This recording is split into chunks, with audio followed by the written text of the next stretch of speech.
Emergency workers clear up debris after an airstrike hit a tire shop in the western city of Lviv, Ukraine. Monday, April 18, 2022. Russian missiles hit the city of Lviv in western Ukraine on Monday, killing at least 6 people, Ukrainian officials said, as Moscow's troops stepped up strikes on infrastructure in preparation for an all-out assault on the east. AP photo, Philip Crowther.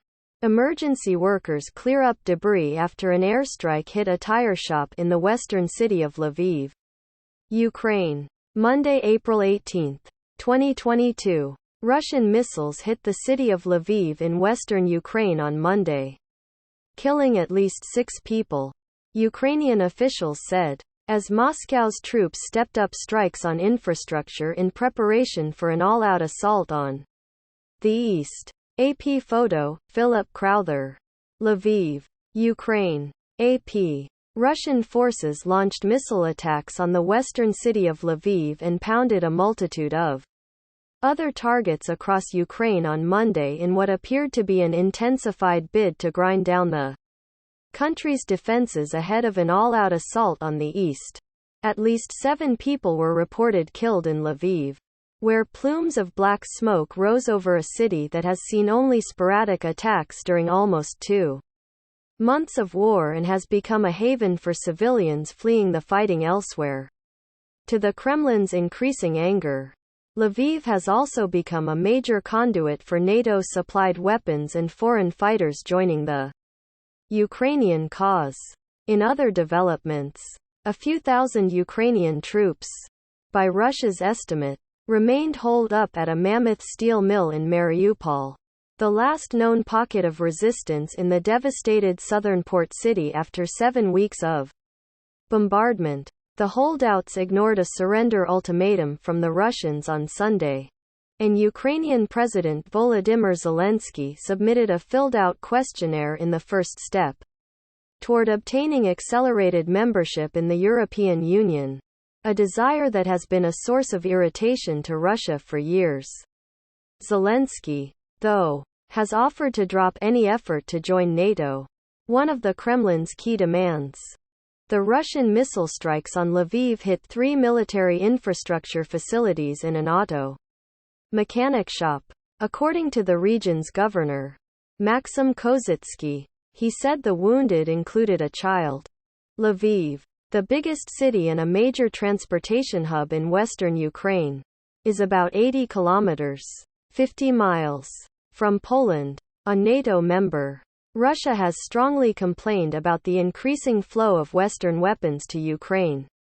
On Russian state media, some anchors have charged that the supplies amount to direct Western engagement in the fight against Russia.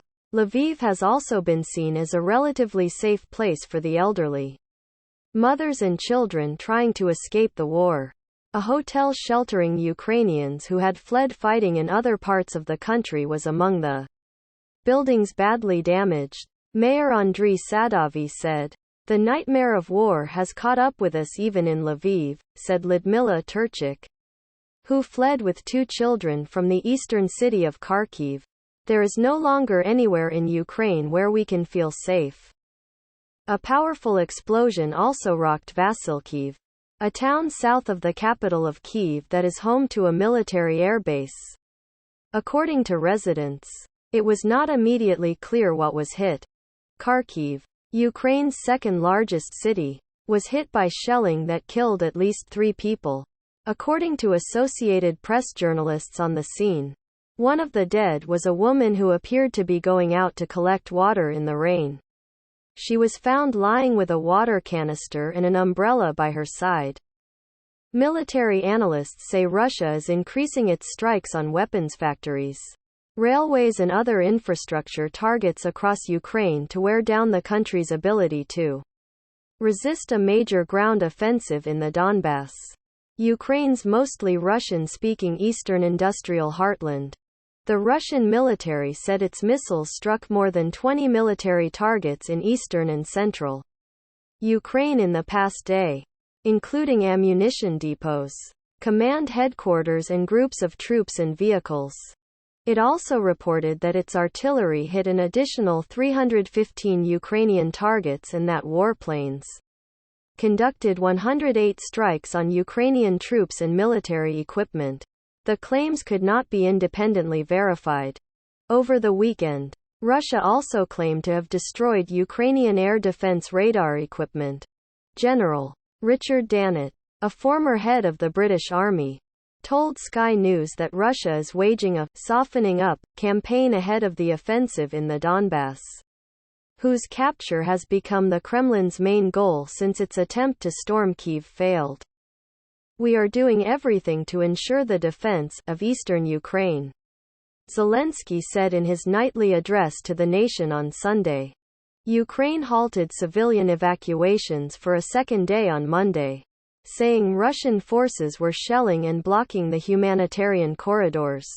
Deputy Prime Minister Irina Vereshchuk said Ukraine had been negotiating safe passage from cities and towns in eastern and southeastern Ukraine, including Mariupol and other areas in the Donbass. The government of the Luhansk region in the Donbass said 4 civilians trying to flee were shot and killed by Russian forces. Vereshchuk warned Russia on social media, "Your refusal to open these humanitarian corridors will in the future be a reason to prosecute all involved for war crimes." The Russians, in turn, accused neo-Nazi nationalists in Mariupol of hampering the evacuation. The capture of Mariupol, where Ukrainians estimate 21,000 people have been killed, is seen as a key step in preparations for any eastern assault since it would free Russian troops up for that new campaign. A pro-Russian Ukrainian politician who was arrested last week on a treason charge appeared in a video offering himself in exchange for the evacuation of Mariupol's trapped defenders and civilians. Ukraine's state security services posted the video of Viktor Medvedchuk, the former leader of a pro-Russian opposition party with personal ties to Russian President Vladimir Putin. It was not clear whether Medvedchuk was speaking under duress. Putin, meanwhile, repeated his insistence that the Western sanctions blitz against Russia has failed.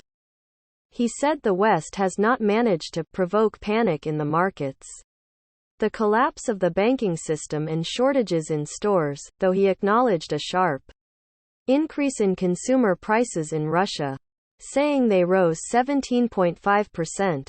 This story has been updated to correct the attribution on the first partial quote about fighting to the end to Ukraine's prime minister, not president. Associated Press journalists Nico Monis and Philip Crowther in Lviv, Ukraine, and Adam Shrek in Vasilkiv, Ukraine, contributed to this report, as did other AP staff members around the world. Follow the app's coverage of the war at https://apnews.com/hub/Russia-Ukraine.